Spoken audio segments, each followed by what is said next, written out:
Yep.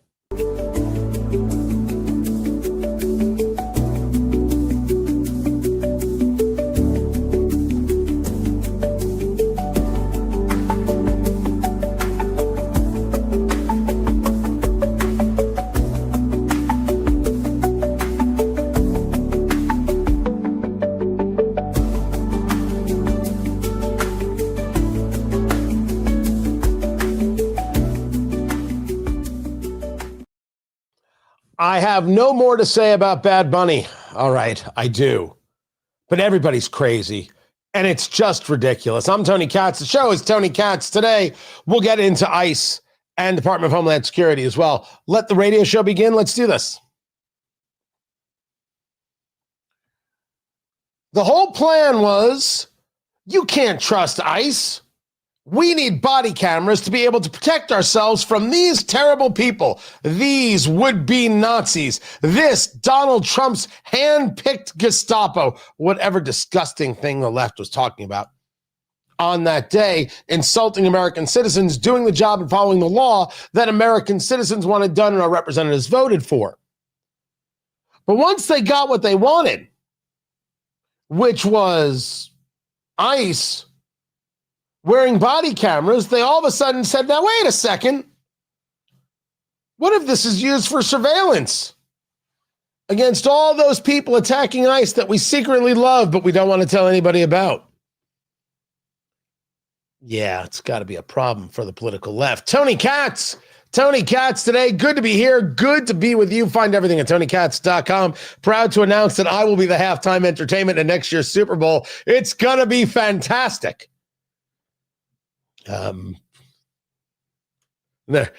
might be less twerking, but I promise this, you'll be talking about it. The Democrats wanted body cameras. ICE can't be trusted. What did we say about body cameras? Okay, fine. Go right ahead. Add body cameras. Sounds great. Let us know what happens next. The only thing we said is ICE has to continue doing their job. They cannot stop, they cannot rest, they cannot quit. Always and ever going towards this goal of fulfilling the mission and removing people in the country illegally from the United States. That's what they should be doing. You want to wear body cameras? Wear body cameras. We want to engage a change of tactics? You don't have me upset. I would like to see a change of tactics from the political left where they're not interfering with law enforcement, not listening to law enforcement, attacking law enforcement, because I don't want to see anybody get killed. So I'm all about a change of tactics. Sounds great. Let's get to, oh, you mean only ICE? Okay. You want to change of tactics? Well, they remove out Greg Bavino from Border Patrol and they bring in Tom Homan. And then a conversation happens with the governor, Tim Walz, and the mayor, Jacob Frey. And the next thing you know, local law enforcement is going to do the job that Border Patrol was there to do in assisting ICE. And so you were able to draw down 700 people. I love this change of tactics. You know, it doesn't like the love or doesn't love the change of tactics, not a fan of the change of tactics. The left. The left is infuriated by this because this means that the mayor, Jacob Frey, and the governor, Tim Walz, are working with ICE. Well, you can't work with ICE. No one's allowed to work with immigrations and customs enforcement. We can't have this. No. There cannot be any working with the Trump administration. The Trump administration has to be destroyed. This, of course, being the mantra of the political left. There, you cannot reason with the people you've called Nazis. You cannot work with the people you've called Nazis. You can only destroy the people you have called Nazis. You refer to ICE as the Gestapo. Now you're going to say you're going to work with the Gestapo? So you're admitting, Jacob Frey, you're admitting, Tim Walz, that you were liars from the very beginning. Liars and despicable people who were trying to gin up your base to engage in violence against law enforcement. And then I guess you realized that the polling wasn't going your way. Americans want to see illegal immigrants removed. Americans also want to see voter ID, but I want to stay on this subject for right now. They favor the removal of illegal immigrants. And those who have come to the country legally absolutely favor the removal of illegal immigrants because they don't like people who break the law or cut the line. They had to wait 9 years to be citizens, and this person's getting benefits and all sorts of things in hour 2. I'm with the people who waited online. I'm also in favor of making that line take less time. But again, let us focus. The left cannot work with the right because the left has already set a situation by which the right is the clear enemy. And if you work with the enemy, you are the enemy. So now you've got Walls and Frey, who you note are being very, very silent, having now approved this change of tactics. And this change of tactics makes us, the rational people, say, well, yeah, this would have been a lot easier if Minnesota had been doing this all along.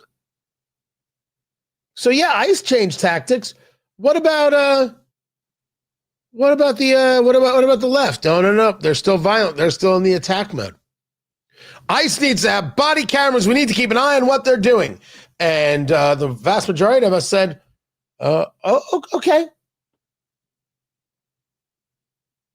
Sounds great. Sounds fantastic. Let's go put body cameras on these guys. And Tom Homan announced it last week. We're going to put body cameras on because the Secretary of Homeland Security, Kristi Noem, said we're going to do body cameras. And we're going to have to start getting the money going. We're going to have to move things from here to there. We're going to have to get things appropriated. And we'll get the body cameras on people. And Tom Homan said we're going to start with this small group and we're going to expand it out. And soon everybody across the country, ICE agents will have body cameras. And that led to the story over there at Politico, that there's a fear that the technology will provide mass surveillance of protesters. Now, there is already a camera pointed at every American. There are way too many cameras in the United States. There are so many video cameras going at all times, looking at American citizens. I don't quite know yet what the difference is between us and China. The only thing that hasn't happened yet is I haven't gotten a notification that I'm not smiling enough, so my credit score went down. You understand that is absolutely the situation in China. China credit score, the idea of your ability of mobility and free, to the extent free movement and a host of other things is all based on how they're watching you and scoring you. And if you say to me, that's creepy, Tony, I'll say to you, that's Xi Jinping's China. That's what commies do. They make it weird. And then they lie about who they are and they call themselves Democratic Socialists. And the DSA, the Democratic Socialists of America, are like, we've reached 100,000 members. We're getting so big. You're communists. Who are you lying to? We see you. We see you, you weirdo Brezhnev-loving freaks. Dear Lord, if you masturbate over Lenin, chances are I'm not your friend. By the way, that also includes John Lennon. There are way too many cameras in the United States as it is. But now, all of a sudden, the left is concerned that surveillance video on ICE agents, body cameras on ICE agents, is going to lead to surveillance of these protesters. Because the left doesn't want you to know who the protesters are. They don't want to be able to connect this protester to this protest and this protester to this one. And then what you'll see is that there are patterns and there are trends. And then you're going to maybe easier, if I understand it right, it will become easier at that moment to follow the money. Because these protesters are not concerned American citizens. They are well paid for. That's what they are. These are paid agitators. None of them are protesters. Now, let me qualify that just a little bit. The Karens, or what's known as the awfuls, I always get it, affluent, white, urban, liberal. Is it right? AW, affluent, white, female, urban liberals. That's it. Affluent, white, female, urban liberals. AWFUL. Awfuls. Is that just fantastic or what? Because liberal white women are just, they're out there engaged in protest, right? They're just very easy to manipulate, and they're on their social media feeds and on all the rest. The people wearing the masks and the people engaged in the violence, they're paid. Not everyone, no, not everyone, certainly. But they're paid. 1,000% that they're paid. There is clearly a money train going on here. Unquestionably so.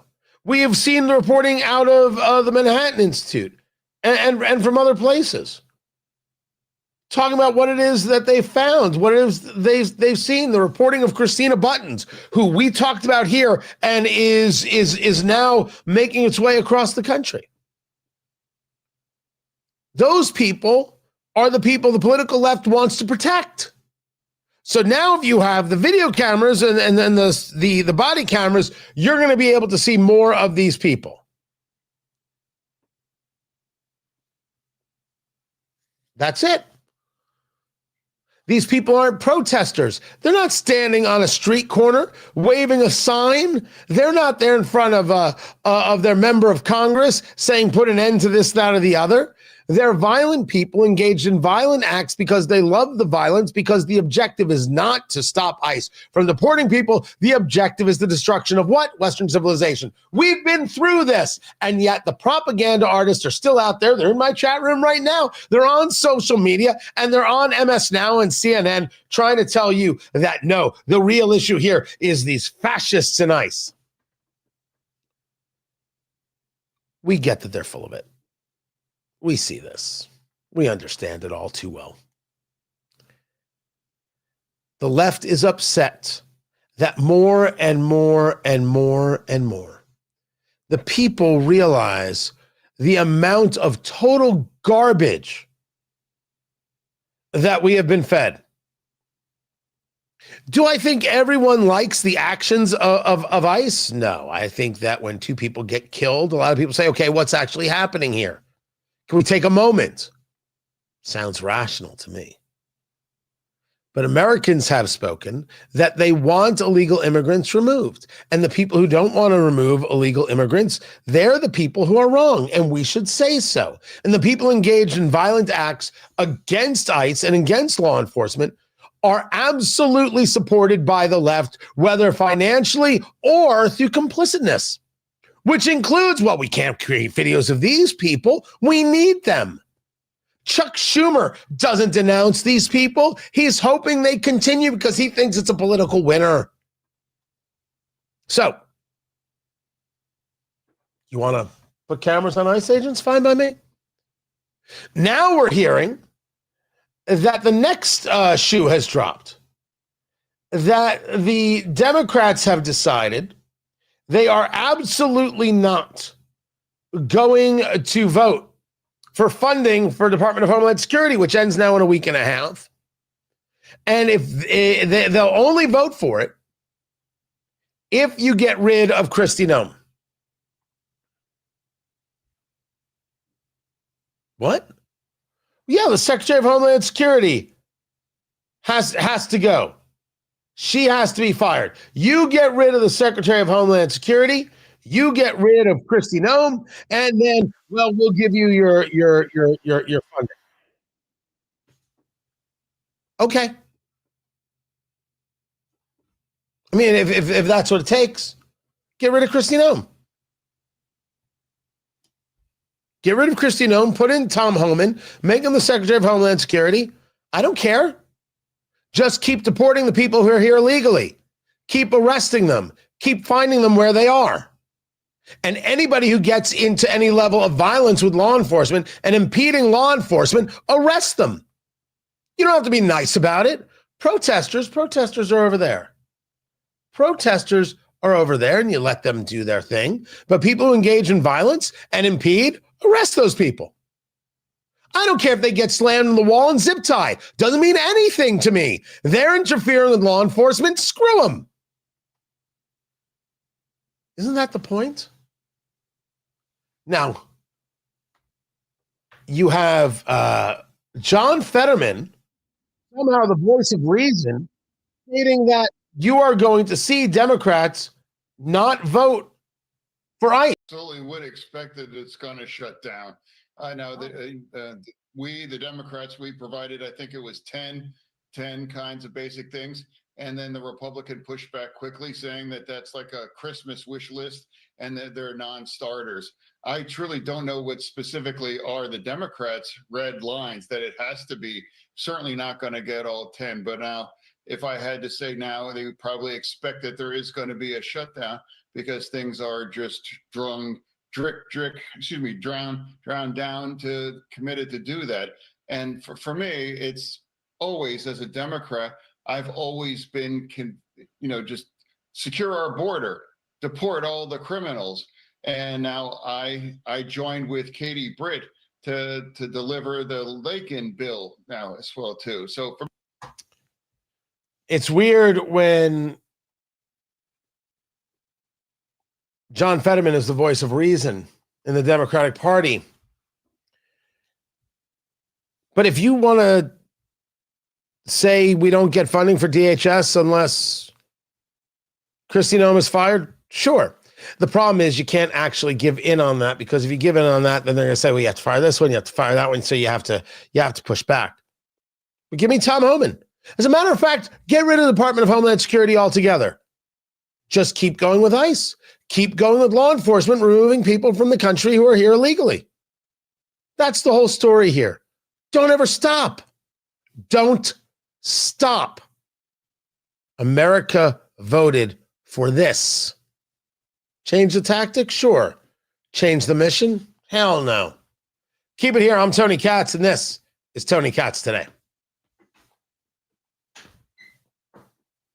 Hold on a second, guys. First of all, good to be here. Good to be with you. Secondly, my God, there's some great comments going on. Federal law trumps state and local laws. Read the Constitution, Democrats. First of all, it's Democrats. Secondly, it is the argument is about supremacy. It's a supremacy clause conversation.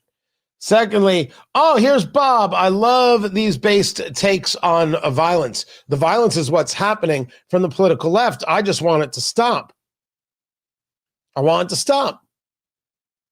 ICE is following the law. People are attacking law enforcement. Arrest them. Arrest the people who interfere with law enforcement. You disagree with this? Well, then you favor violence. I find that disgusting, Bob. Don't be disgusting. Don't be disgusting. And then have fun with your little 10-person podcast, Piggy. This guy came into a chat room to say that. That guy is going to go to bed alone tonight. And tomorrow night. Sad. Sad stuff. Well, goodbye to him.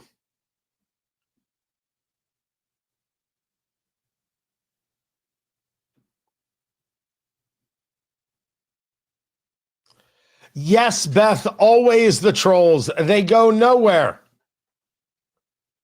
Now, right now, you understand that we're just gearing up for February 28th. Tickets.tonykatz.com. Trump 1 year and 1 month later.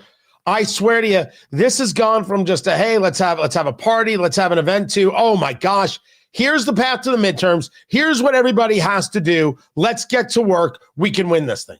Like, it's really become mission focused for me.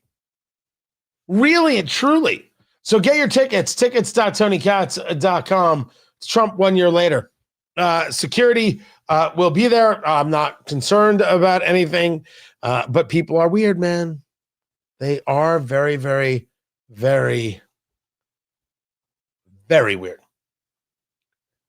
Get your tickets. By the way, there's been a whole conversation about high schools and the protests, allegedly protests and everything else. I didn't have it on my list today. I'll put it on my list. Here, I'll write it here.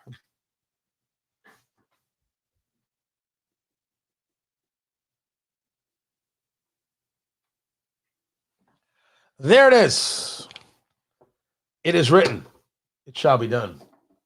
And then I got some dry erase marker on my thumb. It's gross. All right. My coffee has good liquor in it today. I don't think you're supposed to say that out loud.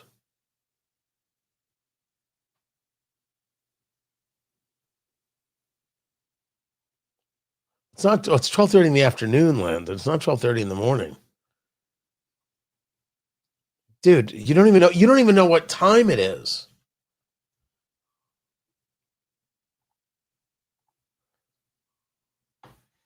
Gosh. All right, so we're coming back to the radio show.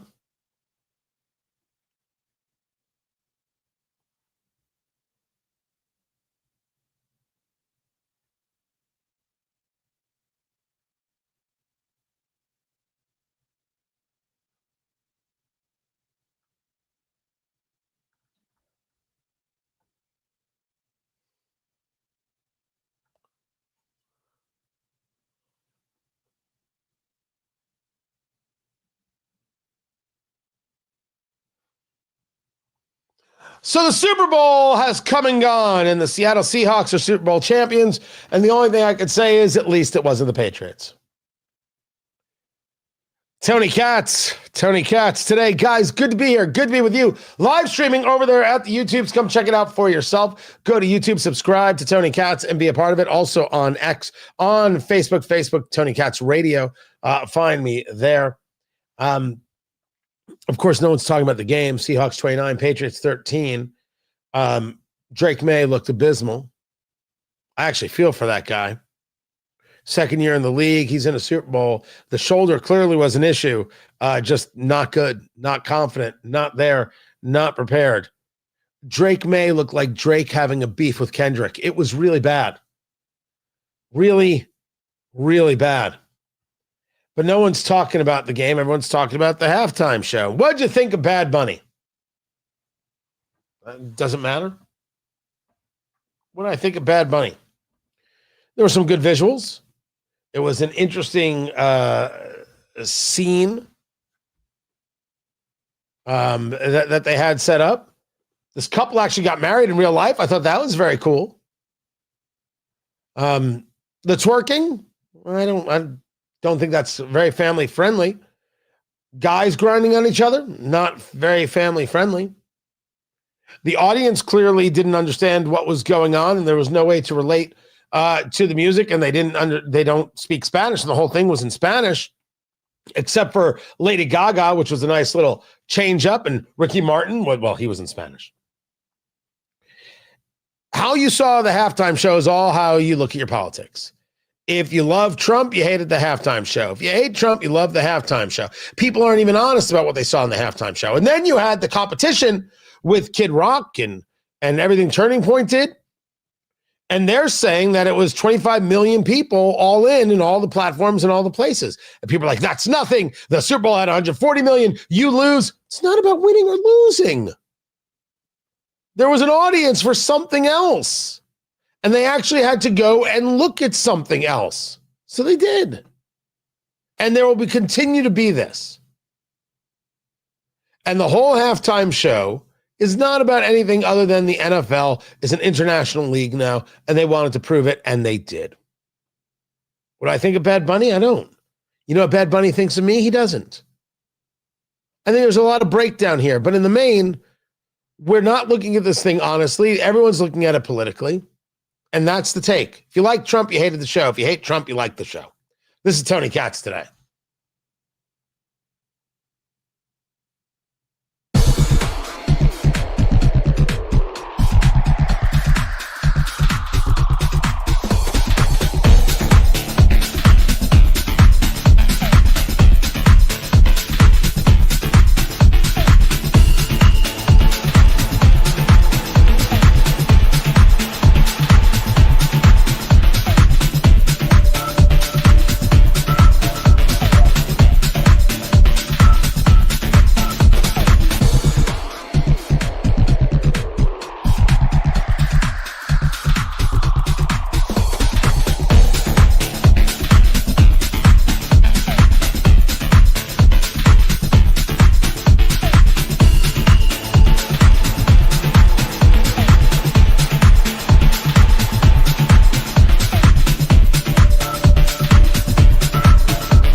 Welcome back, everybody. Tony Katz today, taking a look at what is going down. The Religious Liberty Commission is holding a hearing on anti-Semitism. What possibly is going to come of this? I don't mind conversations and conferences and all the rest. I'm just curious as to what's going to come from it. This will lead us into a story, though, about all those progressives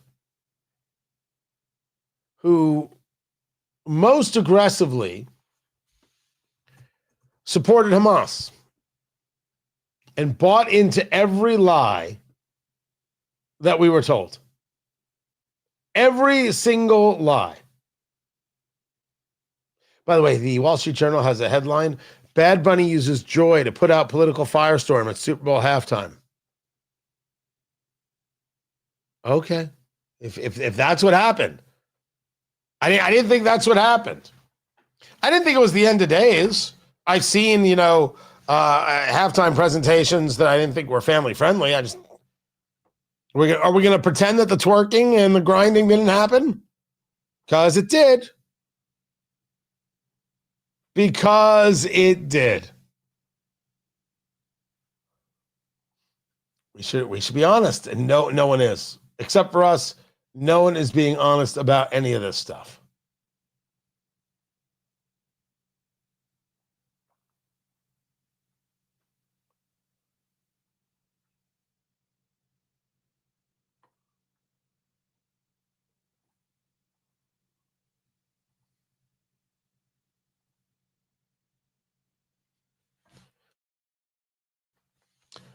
So last week, a woman by the name of Kate Brown, who writes for The Guardian, which immediately puts me on guard, wrote scoop. Well, when someone's writing a scoop, it must be a big, big deal. Because when you become a journalist, what you're hoping is that the editor will call you scoop because you get all the good stories. You get to wear the hat. And it's a scoop right on the side. The NSA, the National Security Agency, detected a phone call between foreign intelligence and a person close to Trump last spring. Whistleblower says that the director of national intelligence, Tulsi Gabbard, blocked the agency from sharing the report and delivered it to the White House chief of staff. Tony Katz today. So this is the post that this woman, Kate Brown, puts out there. That the NSA detected this phone call between foreign intelligence and a person close to President Trump. Now, we don't know what a person close means. What we then learned about this story is that what was posted is in no way factual. The story received a clarification. The clarification is outrageously important. The clarification states that the phone call was between two people associated with foreign intelligence who discussed someone close to Donald Trump, not between someone and a person close to him. Wait. So two people involved with foreign intelligence were speaking about somebody who's close to Trump. And they reported it as foreign intelligence was speaking to someone close to Trump. So A and B were talking about person C as opposed to either person A or B talking to person C. Well, that's a big deal. That's a big deal. As a matter of fact, when you start looking at how all of the information then came out, you start seeing that the whistleblower, and is named Andrew Bakaj, B-A-K-A-J, revised his previous statement that said the NSA picked up a phone call between two members of foreign intelligence involving someone close to the Trump White House. The earlier version was based on multiple phone calls with a source who later said, quote, he misspoke and clarified the actual details of the call. It is Andrew Bakaj, who is a former intelligence officer assigned with the CIA.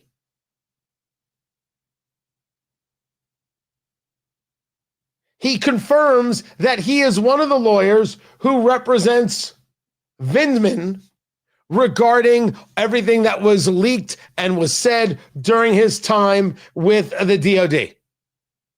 And most importantly, he has Capitol Hill experience, having served 3 United States senators, Senator Daniel Patrick Moynihan, Chuck Schumer, and Hillary Rodham Clinton. You can believe that this was a mistake all you want. Nope. I don't buy that. This is how it's done. This kind of smear, this kind of attack, this kind of put a story out there, this is who they are. This is how they work. And we have seen this time and again and again. We have seen exactly this. No, I don't buy it. No, I don't believe it. The lying is how they work. Which brings us to all those people who lied on behalf of Hamas. All those progressives, all those elected officials, all of those social media trolling scumbags who favored a terrorist organization because of their bigotry and wanted to see Israel destroyed. All of those losers at the United Nations and everywhere else who wanted to say that Israel is guilty of a genocide. Israel was never guilty of a genocide. Hamas is always guilty of a genocide. We are not really safe until every Hamas member is dead, and that's just reality. And the people who support Hamas are the enemy of civilization. Whether they're on the Columbia University campus, they're your local elected official, or they're members of Congress. They have to lose office. They have to be removed. They're unworthy people. They're disgusting, low people. Say so. It's okay. You're around friends. We get to be honest. They're liars. And one of the lies they told regarding Israel's involved in a genocide. Look at all the people Israel has killed. My God, 70,000 people have been killed by Israel. What? 70,000 people have been killed. We learned very quickly that that's a number put out by something called the Gaza Health Ministry. And of course, that number is a lie because the Gaza Health Ministry is Hamas. And all terrorists lie. Hamas lies. That's what they do. Because stupid liberal white women, and I should really go on to say stupid liberals, I should just say liberals. The Democratic Party, people don't like when you name call. I'll just say the Democratic Party buys into all of it, and their people seem to be very, very keen on pushing out those numbers. Despicably. You know that the Gaza Health Ministry is Hamas. You know Hamas is lying because it's a propaganda war. And yet here is the political left aiding and abetting the propaganda war. Don't ask me to have any respect for these people. It's like the people who post Free Palestine. The people who post Free Palestine aren't strong enough to say they want to kill Jews. So they hide behind some bullcrap line. But we see you. We know who you are. We know that you're low. You're the reason I tell Jews to buy guns, buy ammo, and get trained. We've seen all the cowards. Hamas announced that they are going to be making payments. What kind of payments? They're going to be making payments to the Al-Aqsa flood widows. The attacks on October 7th, which were perpetrated by Hamas, paid for by the Iranian regime, and the Palestinian people participated in that. The Al-Aqsa flood, and they're going to seek, they're going to pay these people. They're going to pay the widows. Well, how much are they going to pay the widows? They're going to pay them 500 shekels. It's about $160. Okay. 50,000. Yes, payments would be made to as many as 50,000 widowed families. So they're admitting, when they put out the number that 72,000 Palestinians had been killed, so they're admitting that this is about Hamas members and terrorists that they're referring to. And these are only the married ones. So now take out the unmarried Hamas members. And you realize very quickly that every conversation about Israel avoiding civilian casualties was accurate, that their ability to get the enemy without the destruction of civilian lives was remarkable and amongst the best, if not the best, in modern warfare. Everybody knew that these numbers were a lie. Everybody knows that Hamas lies, and everybody knew that these liberals were happy to push the lie because they don't care if Israel gets destroyed. They don't care if Jews die. They favor it. That is who they are. But maybe, just maybe, if I were to be a guy engaging in some level of grace, there were some ridiculous leftists out there who didn't know they were being lied to. Here you go. You need to take a minute? I'll give you time. You need to take a little time? You know, I can go get a drink.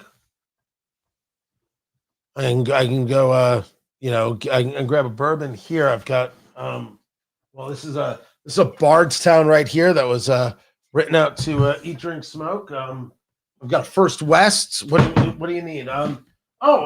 Just did this on my Cigar and Bourbon show, Eat, Drink, Smoke. This is Old Soul. Right here, the high rye. I mean, I'll take my time. I'll just have a beverage while you figure it out. Of course, you were lied to. In every way, you were lied to. They're not only thrilled to lie to you, they'll keep lying to you. They don't mind. American leftists participated in a propaganda campaign to try and get Jews killed and Israel destroyed. That's what happened. Some of them, yes, indeed, did it unwittingly. I find that hard to believe, but I have enough grace to know that that is true. And some leftists did it purposely because this is what they want. It was all lie. It was all fraud. And these lefties continue to be the biggest scumbags who ever lived. And you say to me, Tony, you don't usually talk like this. You're not that aggressive with these things. Can I ask what language I'm supposed to use? Can I ask exactly how this is supposed to be discussed? Can I ask what language is supposed to happen? It is clear and it is obvious. Everything that I said, based on the data, is factual. Yet I can go to my chat room or I can go to any social media and they'll still scream it. They'll still scream about Israel and genocide. There's no interest in the truth. There's only interest in the destruction, which we find over and over and over again. Aren't I allowed to just be as disgusted as you and everything else? These people will only be satisfied when they have killed, when they have destroyed. And it is never about Israel. It was never about Jews. It's always about Western civilization. And they will tell any lie. And then when shown and when it is exposed, they double down. You think the Islamist is the most dangerous thing out there? You think the communist is? No. It's the American leftist who will condone these activities and continue to support them, willfully or otherwise. I'm Tony Katz, and this is Tony Katz Today.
There we go. Welcome back, Tony Katz. Tony Katz Today. Good to be with you. Good to be here. Dark Rogue, thank you, man. I appreciate that. I should have paid attention in Spanish class. Is it true about the lyrics of Bad Bunny using profanity?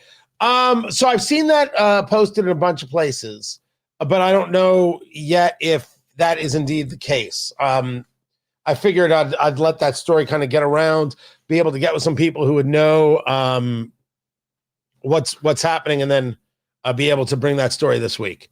Oh yeah, but some of those lyrics seem very, very, very rough. Absolutely. But I appreciate the love, and I appreciate the opportunity there. Somebody wants to debate me, and his demand is, I'm not posting it. Debate me. I can't. Debate. You want to say, producer Landon? No, I'll say it because you get debate. The guy wrote, "Debate me, Trump-tard."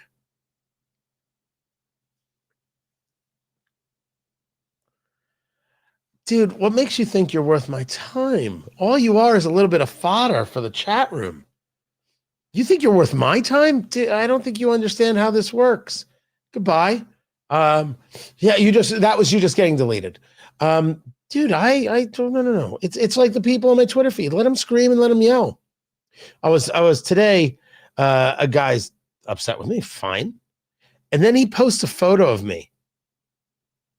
And it's this screen grab from a documentary that I'm in. And people have used it before. It's the worst. It's so bad. I do not look good in this photo. And I'm like, I can't believe you used that photo. And so now everybody is commenting about, I'm angry about the photo, but you posted the photo as a way of coming at me. And I noticed, and I said, that's cruel, man. And and now that's become the story. I'm not interested in having conversations with people who don't want to talk. Not at all. Forgive me. Last little bit of the cold. Voice is better though. That's pretty good. I don't feel any need to do that. And I also I used to be better at being nicer about these things. I don't know. Lately, I have no interest in being nice to these people at all. And now there's a part of me that doesn't want to be nice at all. And I don't think that's actually helpful. But people are they've lost their heads. And so that's why I say the only way out is through.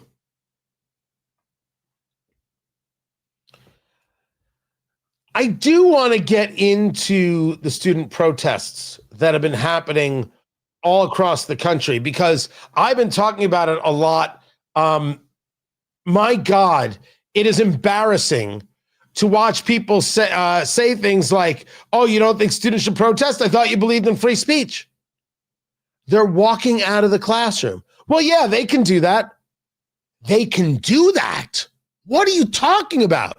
Well, you can't stop them. Well, can I expel them? No, you can't do that. So I have no recourse. What if we just physically stop them? We lock the doors. If they interrupt in the classroom, they get arrested. We've got student resource officers. Kids, you've seen kids get arrested before or sent down to police stations before. Why not? Oh my gosh, now you want to zip tie them? Well, we have zip ties and they're pretty cheap. I made no argument about going after students. I made an argument about students disrupting the classroom and an argument about schools that aren't going to stand up to students and think the students are in charge. And it turns out that the leftists think the students are in charge, which is par for the course. I need to get into that. But I saw that Scott Bessent was on with Maria Bartiromo, and I said, good. Trump economy is delivering for the American people, that we have strong growth, and inflation is in fact coming down. For the past 3 months, inflation is 2.1%, close to the Federal Reserve's target, and a measure called Trueflation, which is daily observations, now is below 1%. So inflation down, strong growth, stocks at a record high, and the lowest crime rate in over 100 years. Democrats don't want to talk about that. They want to hoot and holler. They do want to hoot and holler. I agree with you, sir. I don't think you could say 2.1%. You're a little cherry picking there. But it was this show here. I said it on Sean Spicer's show. It was us who said Bessent needs to be out there as the adult in the room, as the guy that people look to and say, that's a professional, talking about what this economy is delivering and doing. And now they're doing it on the regular. This is how you get to a midterm victory, which, agreed, is going to be very tough. Very tough. We were talking about this months ago. And now we're starting to see this on the regular, on the everyday. And yes, don't worry about any polling at the moment, although definitely notice it. There are opportunities for this economy to turn on 2 or 3 things. That's it, just 2 or 3 things that can make the difference in the midterms. Midterms are still incredibly difficult. But oh yeah, and people are going to tell you you're delusional and all that. Don't pay them no mind. You got to actually know how to fight. You have to discuss what is working. Good on Bessent. Keep it here. This is Tony Katz today.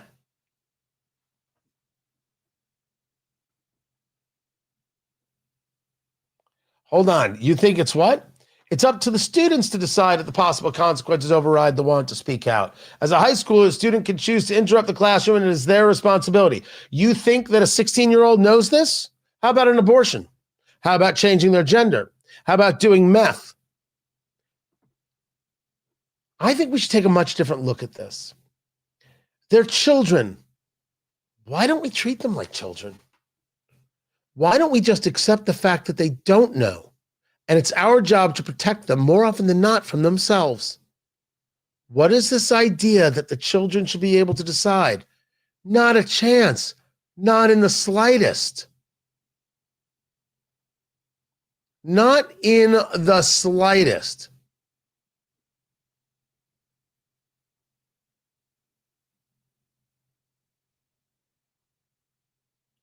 So you want teachers to own guns, babysit a blank load of kids, physically prevent them from leaving a classroom, and educate them with your worldview, all while paying them $50,000 to $60,000 a year. Well, not necessarily. I didn't want to pay them that much. That was good. That was good. That was a good turn. That was nice. Nicely done. Man, I don't want you involved in my kids' education at all. I think that's the story. I don't think you want me involved in your kids' education. So let's do away with the Department of Education.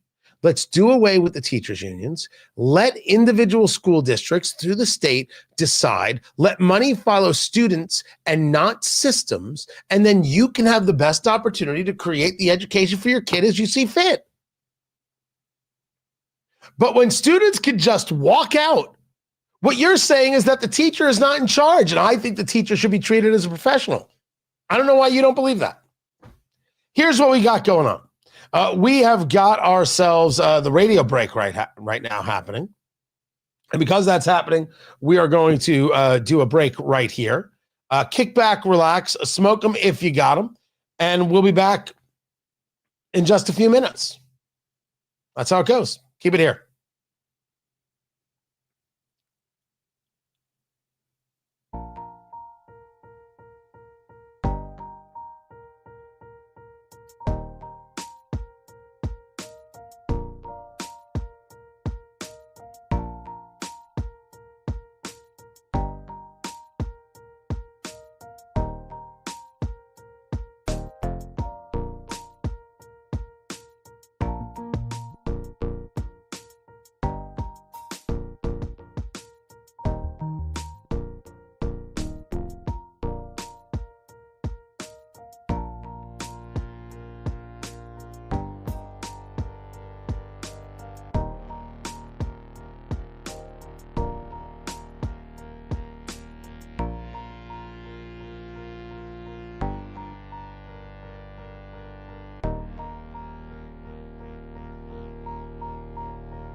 Welcome back, everybody. Tony Katz today. Good to be with you. I'm willing to bet you the trolls are still there. Everywhere. All the time. I swear to you, I think this has become a battle in the idea of, can they just annoy you enough to stop? And the answer is no. Tony Katz wants to fire school administrators for respecting parental rights to excuse their children from school to engage in protected First Amendment activity. And they spell my name Tonicats.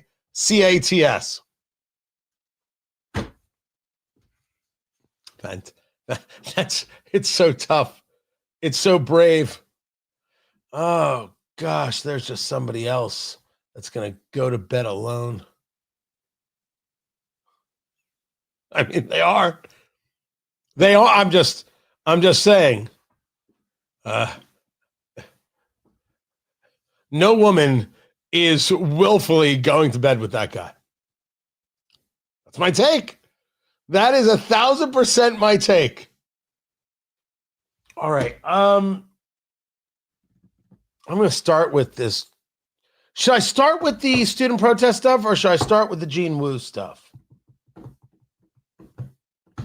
Student protest, Gene Wu. Student protest, Gene Wu. Student protest, Gene Wu. Which way should I go? Yeah, but this isn't all about you, Producer Landon.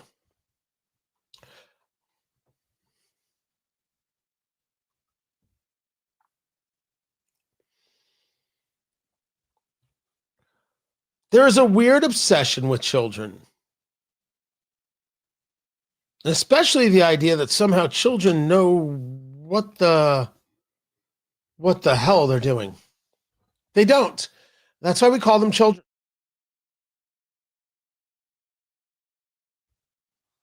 They're not smart, although they can be smart. They're not worldly, although they can have thoughts. Kids need to be protected more often than not from themselves. I've been saying this for years. I've been saying this really in regards to what we have seen as an attack on children and trans, whatever you want to call it.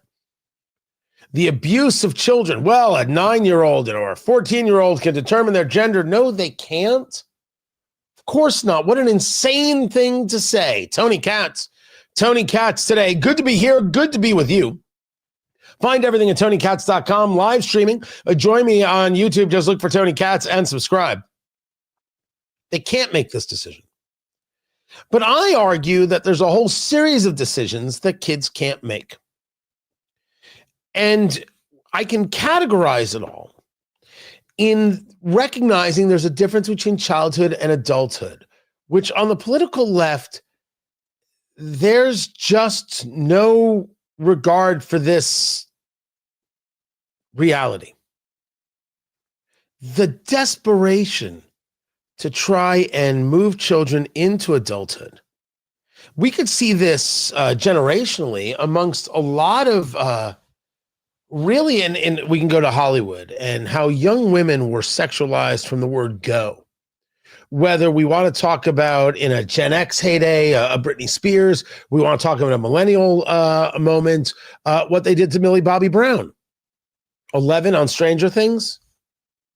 She's a kid. I mean, not anymore. Now she's an adult. She's a kid. And it was, who are you wearing? And questions about this. And just, no one needs this. We don't need 15-year-olds looking suggestive. We just don't want it. We shouldn't want it. What we should want are kids to be kids. I didn't say that kids aren't different and have their own thoughts and have personalities and all. I'm not saying anything like that. Of course that's true. But there's this real desire to think that somehow children can make decisions.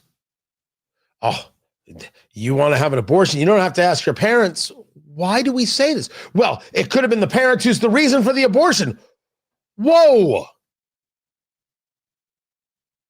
You're making, first of all, a remarkable stretch there. And secondly, that is what you say to give cover to the idea of giving children this concept of agency. Children have to be able to determine their own gender. Parents can't stop them, and we should pass legislation in states to prevent parents from being able to have a say. Children can't make this decision. What kind of madness is that? Children can't make this decision, and we should say no to it. We should be very proactive regarding the adults who are so absolutely child obsessed in the wrong ways, not to their protection, but to thinking children have agency and can make this decision. They cannot. Because if children can make their own medical decisions, clearly they can make their own education systems and decisions, and they can make their own education decisions. Well, they then can decide whom they love and everything else. And once you've got children with agency, of what role is there for the parents? The objective here is, once again, all of these things do indeed connect. It is about the destruction of Western civilization and the removal of the family. They can mock all they want. You know it's true. We see this again in the student walkouts that have taken place. I have a very clear position on this. The answer is no. Children cannot just walk out of school. Now, they'll throw up a whole bunch of roadblocks. So let me start with where I'm at, and then we can go through it all. Children, high school students, can protest in their off hours. They can protest on weekends, but we have laws about attending school. You're in school. You don't get to disrupt it for anybody else. You're in the school. We want the school to be a place where the student is protected. Allowing them to walk out doesn't protect them, and there have to be serious consequences to their walking out, which can include suspension, which can include expulsion, which can include being detained. We have student resource officers in every school. Are they there just for window dressing? We have seen that this has happened to students. I have said nothing new here, except the leftist is now upset because it comes in the context of immigrations and customs enforcement, where these students are allowed to walk out of classes and hold signs reading F ICE. If this is what administration thinks is important education for kids, I think it's very important for us to fire those administrators, the superintendent, the principals, all of them, every single one of them. I don't tell the high schooler, or the middle schooler, or anybody else's kid that they can't stand on a street corner with a sign. You go right ahead. You go stand on a street corner with a sign. You go gather with your friends, gather with other people in a park, in front of a government building, anywhere else. Go right ahead. But what is this idea that it can be done during school hours? That other students can be disrupted. Well, the other students weren't disrupted. Whoa. That's what the left says, but they're liars. Yes, other students were disrupted. I know this anecdotally, that they were disrupted. So enough with that argument. We just push it to the side. Administrators or teachers that were supportive of walkouts are saying that they don't matter, that the schools don't matter. And if that's the case, I want to put an end to public education right now. I don't need those teachers, and I don't need those administrators. They're not allowed to be near my children. They're a danger. Because they think it's okay for their very solemn responsibility, where they're supposed to be treated like professionals, to be pushed to the side when a kid decides, because they're being egged on by adults, let's go protest. Listen, it's not wrong of me to notice what the teachers are saying. What the teachers are saying is, we only matter when we decide to matter. Well, what you're telling me is you don't matter at all. Teachers who are supportive of this kind of activity, walking out in the middle of your class. Name for me the employer's okay with the employee walking out in the middle of the workday. That would be called a strike, but those people would also be adults. And that's not what we allow students to do now, is it? Because there's a difference between the adult and the child. The leftist will not admit to this difference, and that's where they get so confused on this issue. They walk out, and they hold these signs, and they think they know what they're talking about and all the rest. They're kids. They're children. I don't necessarily get mad at kids. My own kids, sure. Other people's kids. Well, this leads us to the next one. Well, they were signed out by their parents, so the parents are in charge. Whoa. I think a parent who signs their kid out to engage a protest in the middle of the day is doing a crappy job of parenting. Now, that's my opinion. They see it differently. They're the parent. They could do the thing. I didn't stop them from doing the thing. I just think they're bad parents, and I would tell them so. As a matter of fact, I'm doing it right now. But there are numerous cases, including the high school closest to me, where the parents didn't have to sign them out. The children were allowed to sign themselves out of school. As a matter of fact, the notification went out that you're not even supposed to stop these kids. We don't want to have a problem. Just let them walk. That's an administration failing. No, we're not going to do this. But this administration, the high school closest to me, we talked about it on the show, actually sat with the students who were organizing this protest to work it all out. They didn't say, no, you can't do this. No, not during school hours. No, we won't condone it. Yes, you will be suspended if you do this. Yes, you'll be expelled if you do this. Bring in your parents. Go right ahead. We will not have this during school hours. After school hours, do anything you want. They didn't do that. They come to an agreement with a 16-year-old? I don't come to agreements with 16-year-olds. They're 16. I don't have to come to agreement with 16-year-olds. Once again, we come back to the crux of the conversation. They're children. And sometimes you got to tell them no. You want to talk about bad parenting? Here's one. Anybody who thinks that their kid is their friend is doing a bad job as a parent. Your kids are not your friends.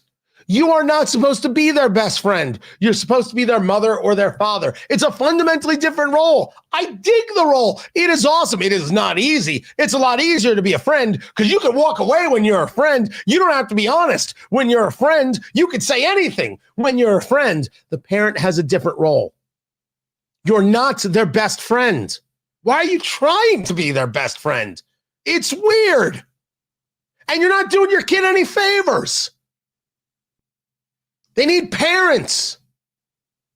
They need the person who's going to be honest with them no matter what. They need the person who's going to say it straight no matter what. They need you. And you want to be their best friend? Why? Because it's easier? Maybe it would have been easier if you had put on a condom.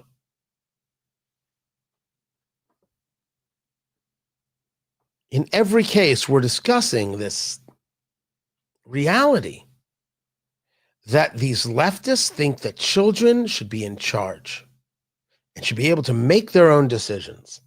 And I say no. And so there's been a lot of pushback that I've received on the social medias where I thought you believed in free speech. They're 16-year-olds. Now, I don't believe a 16-year-old has free speech. That has always been my position. The Supreme Court might see it differently. Okay. No, you don't. You're 16. Does a 16-year-old not have their constitutional rights? I don't know. Can a 16-year-old carry a gun? Okay, so we're done here. We're done here, right? Right? So you don't mean, leftists, that they have their constitutional rights. You mean they have the constitutional right that you want them to have for that specific purpose that fulfills your political ideology. Stop using kids like that. It's freaking weird. You think kids should be able to vote when they're 16. I think the voting age should be 40. I've met these people. They're not qualified to vote. Half of them aren't qualified to walk down the street without being covered in bubble wrap.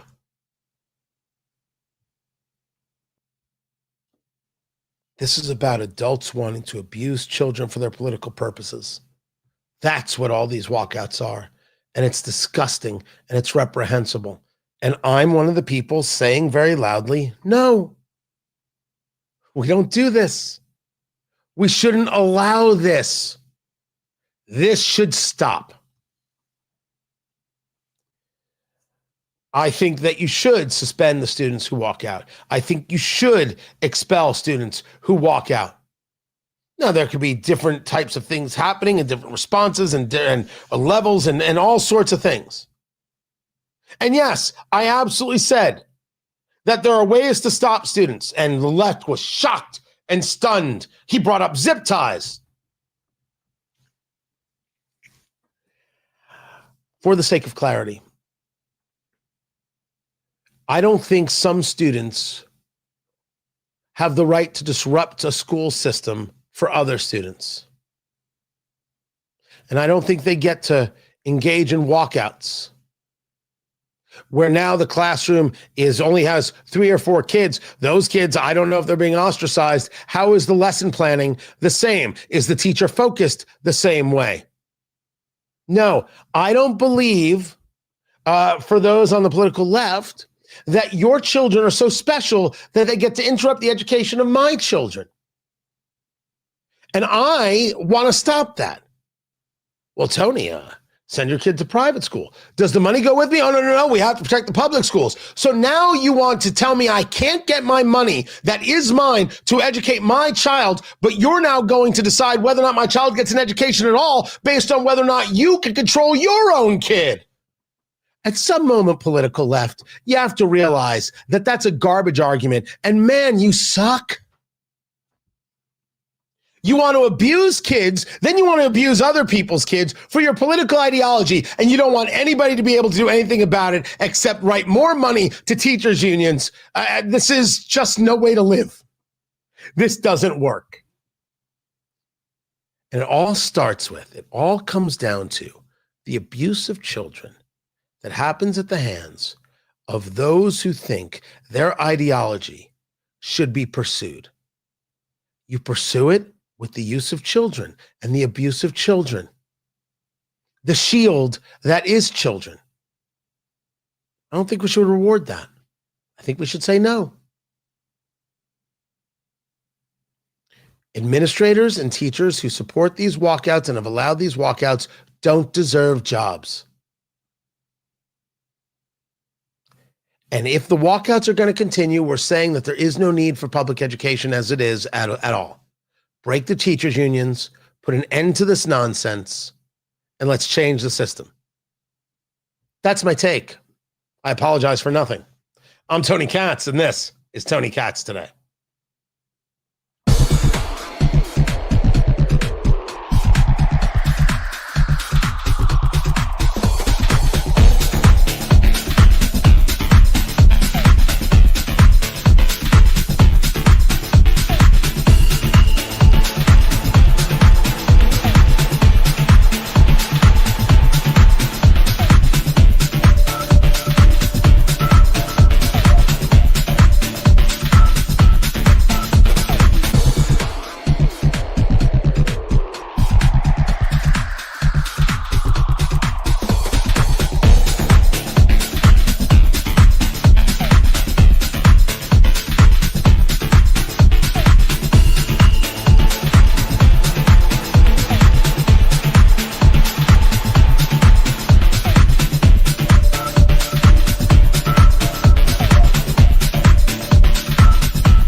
Welcome back. Tony Katz today. Guys, I appreciate you being here. It's been a new level of troll day. They've been kind of special. Oh, bless them. Bless their hearts.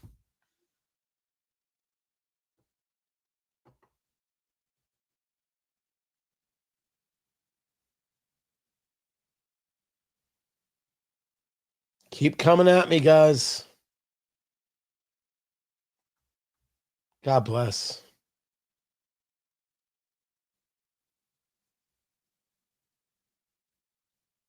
Oh, it's going to be a good week. It's going to be a very, very good week.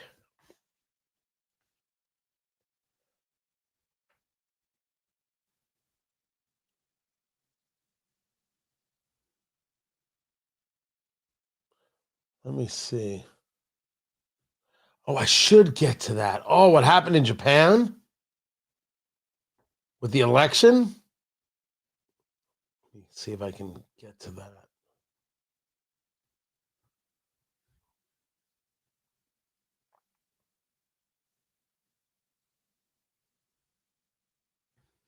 Someone just had numbers. Let me see.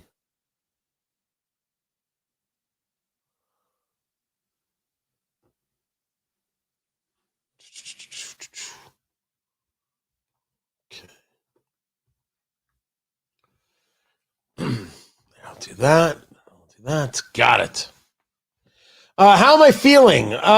So the voice is far better, as you can tell. Not perfect yet. It like now I feel the strain a little bit, but for the most part, better. And just the end of the nose cold. So thank you. Happy that it isn't last week. Takaichi wins huge. This is the Prime Minister of Japan. This matters. Tony Katz today. Good to be with you. Her party, massive in parliamentary elections. The numbers are off the charts. If you have not heard of her, Sanaya Takaichi, Sanae is how you would spell her name, and then Takaichi, Takaichi. This is a woman who is part of what I think how we would describe it in America as the hard right. No, that's how the Europeans would describe it. We would describe it as normal. Putting an end to the nonsense of woke, putting an end to the nonsense of leftist globalism, realizing you can have partners in trade and all sorts of things, but you don't have to open up your country to this mass migration hellscape that is destroying the UK and whole parts of Europe. And Japan wants nothing to do with it. Her Liberal Democratic Party, and has a coalition partner called the Japan Innovation Party. Remember, it's how other nations do this, is very much with coalitions. The lower house has 465 seats, and they won 354 of them. That's freaking huge. Then you've got this that someone posted. I think this is actually accurate. So what it shows is now it's in Japanese. It's not necessarily, if you don't speak Japanese, I get it. It's percentages. On the left is the age groups, and on the right is the number. So 86% of 18 to 19-year-olds, 85% of 20-year-olds, 20 to 29-year-olds, 83% in the 30s, 79% in their 40s, 75% in their 50s, 68% in their 60s, and 61% in their 70s. That's massive. She got 73% of her party of the vote. That's crazy town. And what is the point of view here? Well, we're not going to have the whole mass migration insanity. We're not going to be a part of that at all. We are going to have a very hard line against China. Extremely important for us. And we're going to have a relationship with the United States. What is this crazy talk that we should be angry with the U.S.? They're the U.S. Damn straight. By the way, we're not interested in fighting them again either. That didn't work out so well. We're going to have a great relationship. We're going to build the trade. We're going to build our relationship so we can deal with the threat of the communist Chinese. And we're not going to shy away from these Chi-coms. Oh yeah. Good win. I've got 3 more things for you. Oh, they're doozies. Keep it here. It's Tony Katz today. Very curious to see how she does and how Japan goes. Because I think there's great opportunity here. I think it's going to be interesting for Taiwan. I think it's going to be very interesting for Australia, which still leans outrageously left, but they all play in this Pacific Rim story and all have to deal with China's hegemony. So watching that for sure. What else do you guys got? You ask questions. I will try and answer to the best of my ability. Just taking a look at what's going on over here.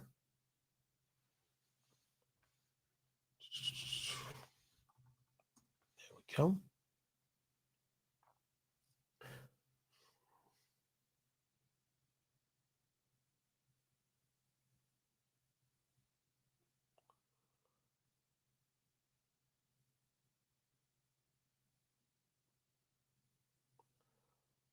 Is that right? Huh. Hold on a second. I will put that right here.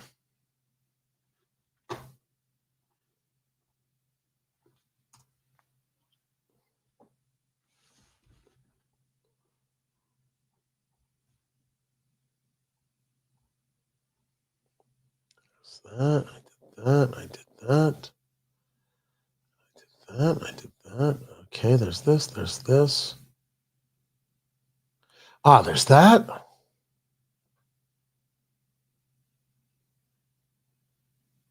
And then there's Gene Wu. Okay, good. I think I've got it. I think I got it together.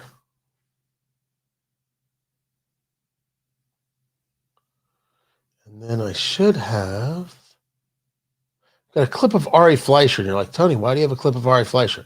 You will hear why I have a clip of Ari Fleischer. Oh, and I've got that candidate. Okay, boom, boom. And go back to this. There we go. Got it.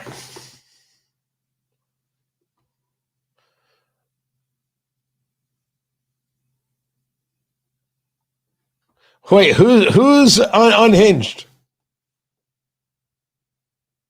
Who are you talking to that's unhinged? Because there's no way you mean me. I am so hinged. I am like, I am full of hinges. I don't have a single Hinge account. I have never done any online dating in my life. I never had to. That's what everybody says. They say it sucks. It sounds like a lot of work. You're scrolling through everything and they're swiping, you know, and everything else. Oh. Tony, have you ever seen the trolls so active as you have lately? The past month has been special. And I wonder if we crossed some Rubicon that I don't know about. Because it's weird, the live does not hit mega numbers. We haven't done that yet. We stay on it, and we will. But like the shorts are growing, and the videos are growing, and the subscribers are growing. So all that's really good. But so I don't know what it is that's happening. But yeah, it's really super, super weird. Sometimes funny, mostly just weird. Anyway, let's get back to the show.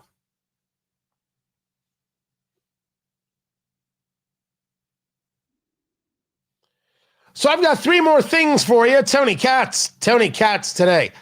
Good to be with you. These are stories that not everybody is getting to, and they really should. This is Tony Thurmond.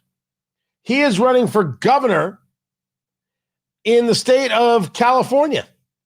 And well, he has a very unique Very special thoughts. Governor, I will restore universal health care for all, including undocumented immigrants in the state of California, because we know that health care is a right. We will abolish ICE. We will create a pathway to citizenship. And right now I have legislation that puts a tax on any single company in California that does business with ICE and ICE detention centers. Oh my gosh.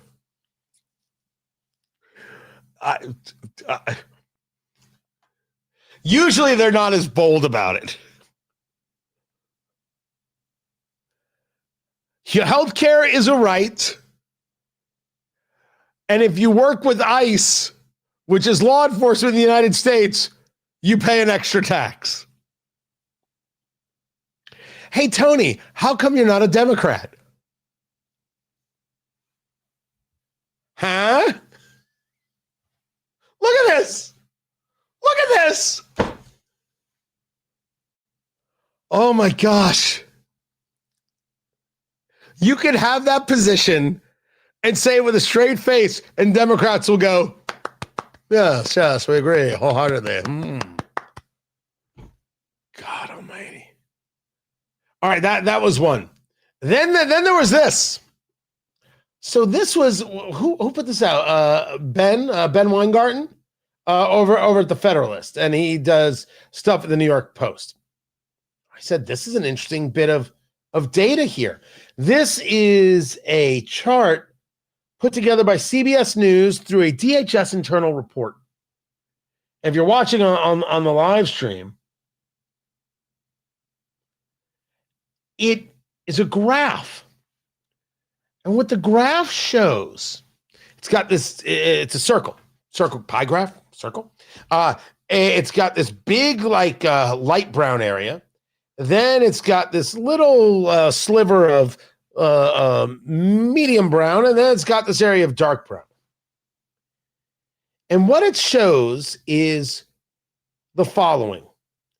60% of all of those taken into custody over the past year had pending criminal charges or convictions. This is internal Department of Homeland Security numbers. 60%, in this case 58%, taken into custody over the past year had pending criminal charges or convictions. Nearly 40, now they actually did right, but most were not for violent offenses. Nearly 40% of those arrested by ICE did not have any criminal record at all. 6 out of 10 apprehended by ICE or by DHS, same difference, had a criminal record. So Ben Weingarten, who posted this, made a real point. He wrote, so 3 in 5 illegal aliens arrested by federal authorities had criminal charges or convictions. And that's supposed to be a gotcha number? Is this the left's argument? Oh, you think you're doing such a good job, ICE. It's only 6 in 10. If you were polling and you were doing 6 out of 10, if you were at 60%, you'd think it was a freaking mandate. What a weird spin. Then there is, I'll get to some more on Jeffrey Epstein. I want to say for the record, I am not a conspiratorial guy. I do not have a conspiratorial, is that the word I'm looking for? I do not have a conspiratorial bone in my body. Not a one. And then I see this.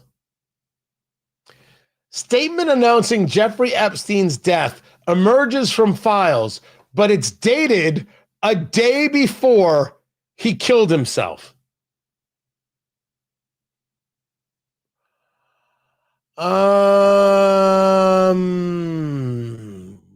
What? Statement announcing Jeffrey Epstein's death emerges from files. It's from the Daily Mail. It shows up in the files,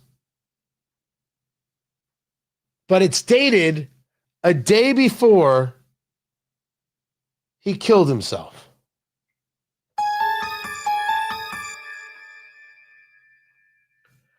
I swear to you, I don't know what to do with that. I don't know how does one respond to this? I'm willing to accept what is it? Hanlon's razor. Never attribute to malice what can easily be attributed to stupidity. So someone could have gotten a date wrong. But good Lord, that is going to give the conspiracy people fodder. And then there's the story that Steve Bannon was somehow working with Epstein, and there was going to be a video or a short film that Bannon was going to make to try and help him out of his problems, giving Jeffrey Epstein coaching. Now, the problem that I have with this story is that this comes from a book by a guy written from a guy by the name of Michael Wolff. The book is written by Michael Wolff. I wouldn't trust a Michael Wolff book on anything. Yet I totally believe Bannon did this. Steve, you shouldn't have come at me, man. Stock Republican? Screw you. I said it then, I'll say it now. I don't believe anything Michael Wolff would say. But if you've got now things coming out from the actual disclosures showing that Bannon was trying to help Jeffrey Epstein rehabilitate himself post the Florida conviction, that would not be good. Not good at all. And then finally, I know it's more than three things.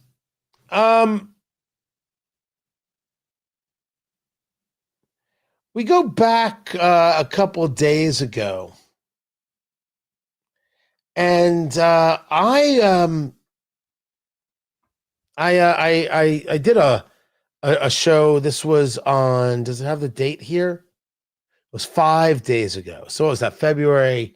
Let's call it February 3rd. I think it was February 3rd.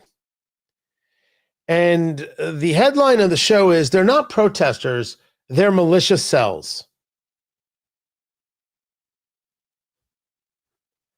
Anybody else remember this? I don't know if you could see that as I posted there. But yeah, that was the name of the episode. I don't know, I had my eyes closed there.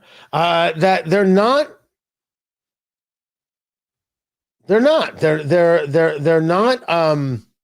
protesters. They are militia cells. And I started explaining how the political left and these attacks on ICE and others, these aren't protesters. Why shouldn't I refer to them as militias? They're organized, they're funded. Why shouldn't I refer to them as cells? They are grouped together and organized to create damage and violence. Of course they are. That was February 3rd. On February 7th, Andy Ngo, he spells his last name NGO, he posted a story. Actually, I shouldn't say posted. He wrote a story that was put in the New York Post. And the New York Post story from Andy Ngo is this: the anti-ICE activists are an insurgency, not a protest movement. These are not protests, he writes. They're coordinated obstruction campaigns modeled on the playbook of revolutionary insurgency inspired by violent revolutions. The latest reporting in the California Post, which is an offshoot of the New York Post, documenting how militant far-left activists from the Golden State are advising radicals in New York on the latest tactics for sabotaging federal immigration operations. The objective isn't dissent, it's obstruction. I said this on February 3rd. Andy Ngo is writing about this on February the 7th. Over the weekend, or maybe it was Friday, Ari Fleischer, former White House press secretary, was on with Harris Faulkner, who I like quite a bit. And this conversation between the two of them was had where Fleischer explains, actually, these aren't protesters at all. Yeah, the word that came to my mind, Harris, watching that is anarchy. Yeah. And if you remember the Occupy Wall Street movement about a decade ago in New York, where they occupied a park in New York and then chanted and carried on. Chop District in Seattle, where they occupied an area of Seattle, took it over, a group of anarchists and others. You're seeing this now in Minneapolis, not only with its malicious style, threats against the federal government, particularly law enforcement, but their ability and their willingness, they've actually done it, to set up checkpoints on city streets, harassing individuals, innocent civilians, just trying to get from point A to point B. This is what anarchy looks like in the streets of America. Thank goodness we have ICE. Thank goodness we have DOJ. Thank goodness we have law enforcement to prevent this type of anarchy, because there is a growing left-wing militia in America, and we're seeing proof of it on the streets of Minneapolis. Guys, it is not that we are smarter than the rest, although we're certainly smarter than the trolls. It's that we're more honest. And anybody who's honest can see what's happening, see how the left is acting, and know exactly what this is. This is an organized attack on the nation. Calling them militias is accurate. And I appreciate from Ari and from Andy the backup very, very much. I'm Tony Katz. This is Tony Katz Today.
I had to stop the break. I had to stop the break because Graham is telling me that my music is garbage. What do you have against salsa? And what do you have against royalty-free music? Graham, write me something. Write me some music right now. I could just go to AI and do it, couldn't I? Is that it? I should just use AI and I shouldn't pay people? You write me some good bumper music, I'll pay for it, Graham, right now. Right now, I will pay for it. Write me some good bumper music. Get on it. Now, if you tell me that you don't write music, Graham, and you don't bring me a solution, well, then you and I are going to have a go.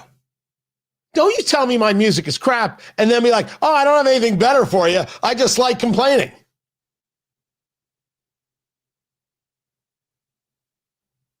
Come on now. And yes, Tony and Anthony, the money is the question.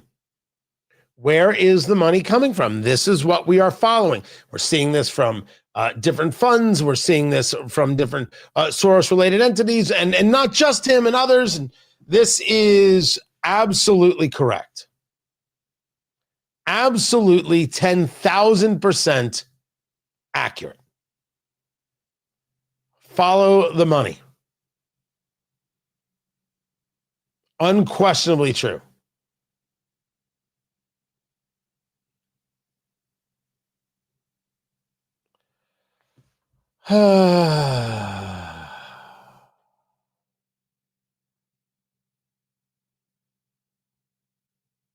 And gone. Why is my mic quality so loud? I think that's a conversation of why I'm loud. I get this. I've been told this my whole career. I'm loud. And I don't know what to do about that. I can't, if I speak in the half voice, not my full voice, whole thing just falls apart. Show just falls apart. So this is the SM7B. So I use the Shure. Now I used to use an RE20. It was an RE27. That's the Rush Limbaugh golden microphone mic. Although, does he use an RE27 or does he use a different version? But it is Electro Voice. It's an EV. I use that because it's what my radio station used and I want it to stay connected to them. I brought this on when I changed the mic arm because it works much better. And it has a little more bass to it, which I thought would be very helpful with the overall volume of the thing. So that's that. Oh, don't worry. I that guy could have been a troll, could have been asking seriously. So I always answer right. It's a reason I do this. So I moved to this about 2 months ago, maybe it's a little bit longer. And it's interesting. The stations have not said a word, which means we have such a compression going on, right? Because think of it, it's going to them and it's getting filtered, it's getting sent out to stations, that it takes away any issue that may exist in the high end. But I just think it gives a little bit more balance, at least for me, in the low end. Now, if I had my druthers, I would be using probably a Rode microphone. I happen to like Rode quite a bit. I think they do a fantastic job. It's what I use for the podcast. For Eat, Drink, Smoke, we use Rode. But I haven't yet. And yes, even those podcast mics, I think they call it the pod mic from Rode, they're exceptionally good. They're this big, exceptionally good. So I think they do good work. Anyway, back to the show. Enough mic talk. There is a state representative in Texas by the name of Greg Wu. I'm sorry, I said Greg and I meant Gene. Gene Wu is a leftist, a hard-edged progressive. And in a interview that he's doing, he engages a conversation so horrifying that the only argument to make is, my gosh, how wholly un-American. Tony Katz today, because he starts with a generalized thesis that you and I don't start with. Even if you're on the political left, I'm going to argue that you don't actually believe this. Are we all Americans or not? Regardless of where we come from, regardless of our race, regardless of our religion, our socioeconomic status, our sexuality, are we all Americans? Well, if we're born in the United States or we've become citizens, we're Americans, regardless of the rest. And we don't see ourselves in this way. Leftists do. And they see the opportunity for great division by not engaging the concept of the melting pot, but rather seeing things, something we've been discussing for years and others have been discussing for years, this idea of oppressed and oppressor, which goes back to Barack Obama's 99% and the 1%, which is all a takeoff of Karl Marx and the proletariat and the bourgeoisie. So in every situation, and this is how DEI views things, there's an oppressed and an oppressor. You're either being oppressed and there's no way you can't be oppressed because there's an oppressor oppressing you, or you're an oppressor even when you're not oppressing anyone, because that in itself is oppressive because you don't even understand the nature of your own oppression. That's one of the many reasons I oppose DEI. State Representative Wu says something horrifying. I always tell people the day the Latino, African-American, Asian, and other communities realize that they share the same oppressor is the day we start winning. Because we are the majority in this country now. We have the ability to take over this country and to do what is needed for everyone and to make things fair. But the problem is our communities are divided. They're completely divided. And I talk about this I always tell Now, that's a communist. We can take over the country. We are oppressed. You heard him. people the day the Latino, African American, Asian, and other communities realize that they share the same oppressor is the day we start winning. He's talking about people who are white. He thinks that if you're white, you're an oppressor. This is who he is. This guy is a state representative. You know, I often talk about the only way out is through. You're not going to solve these things overnight. There is no quick fix. What is the quick fix for something like this? For something that horrifying, that ugly? And yes, Anne, they are saying the quiet part out loud, aren't they? This is how they act and think, and they believe if they can divide, they can conquer. They don't believe in the America you and I believe in. They not like us. This is Tony Katz today. Good Lord. It is horrifying, these people are. They are just, I sounded very Yoda-like there. Horrifying, these people are. Just obscene. Just gross in every way, un-American in every way. Are you ever going to get rid of bigotry? No. But you don't have to be the bigot. You just don't. Good gosh.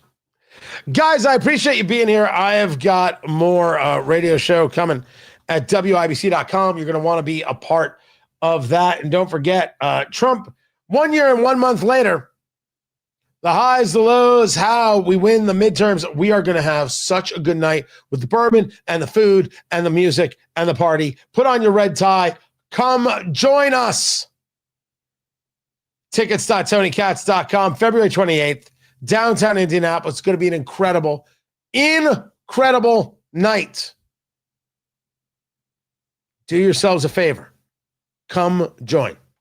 Be with it. Tickets.tonykatz.com. And that is a very, very kind comment there. I only hope the attention was captivated. I really do hope you enjoyed yourself. I hope you come back and disagree when you want to disagree. Agree when you want to disagree. Wait, agree when you want to agree. Disagree when you want to disagree. Much, much better. That would be, I'm sorry. I am sorry. You know what? Just when you think, you see the nicest comment in the world, right? From DJ, and then somebody trolls with something so maddening. And Dark Rogue earlier was like, listen, the trolls are funny, but the better conversations are from the good people. And you're right. You're right. And I admit that I wonder whether or not the troll comments every now and again are entertaining. I'm starting to think maybe not. I think you're onto something. I think we may have to ignore these people. I thought they were entertaining. Maybe they're just annoying as I think they are. Don't even give them attention for the sake of the dig. Just, you know what? And so it will be. I appreciate you guys quite a bit. Get your tickets, and I will catch you tomorrow, everyone. Be good. Take care.